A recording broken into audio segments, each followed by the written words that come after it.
Pure veg onion garlic ছাড়া কড়াই মটর পনির যে এতটা টেস্টি হতে পারে, মানে সেটা রান্নাটা কমপ্লিট হওয়ার আগে অবধি আমি জানতাম না।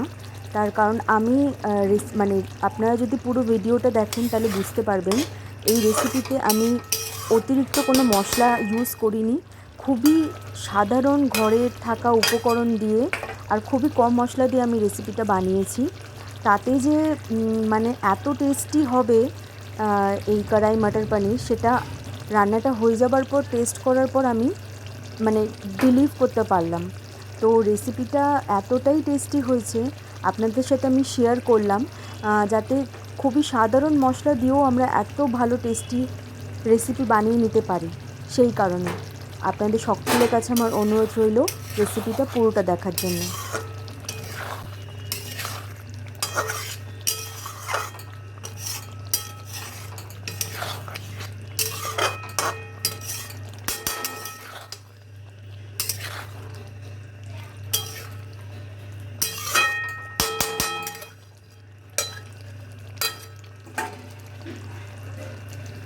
এই রেসিপির জন্যে আমি প্রথমে দুটো শুকনো লঙ্কা একটু ফোড়ন দিলাম।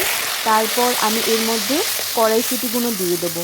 কড়াইশুঁটিটা দিয়ে হালকা একটু নাড়াচাড়া করে আমি এর মধ্যে কেটে রাখা টমেটোগুলো দিয়ে দেবো। দিয়ে আমি 5 মিনিটের মতন কড়াইশুঁটি আর টমেটোগুলোকে একসাথে কুক করে নেব। 5 মিনিট হয়ে গেছে। এবার এর মধ্যে আমি সামান্য পরিমাণ হলুদ আর তার সাথে কাশ্মীরি লঙ্কার গুঁড়ো দিয়ে আরও 5 মিনিট আমি কষিয়ে নেব। টমেটো আর কড়াইশুঁটিগুলো ভালো করে কষানো হয়ে গেছে। এবার এর মধ্যে আমি আদা আর কাঁচা লঙ্কা বাটা দিয়ে দেবো, দিয়ে ভালো করে মিশিয়ে নেব। এবার এর মধ্যে আমি সামান্য পরিমাণ একটু চিনি আর পরিমাণ মতো নুন দিয়ে ভালো করে মিশিয়ে নিয়ে আমি আরও 5 মিনিটের জন্য ধিমি আঁচ করে এটাকে ফুটিয়ে নেব।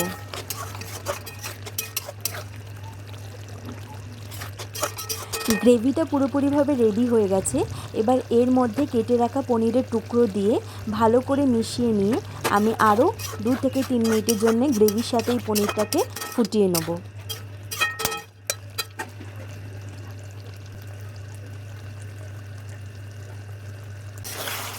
কড়াই মটর পনিরটা পুরোপুরিভাবে তৈরি হয়ে গেছে।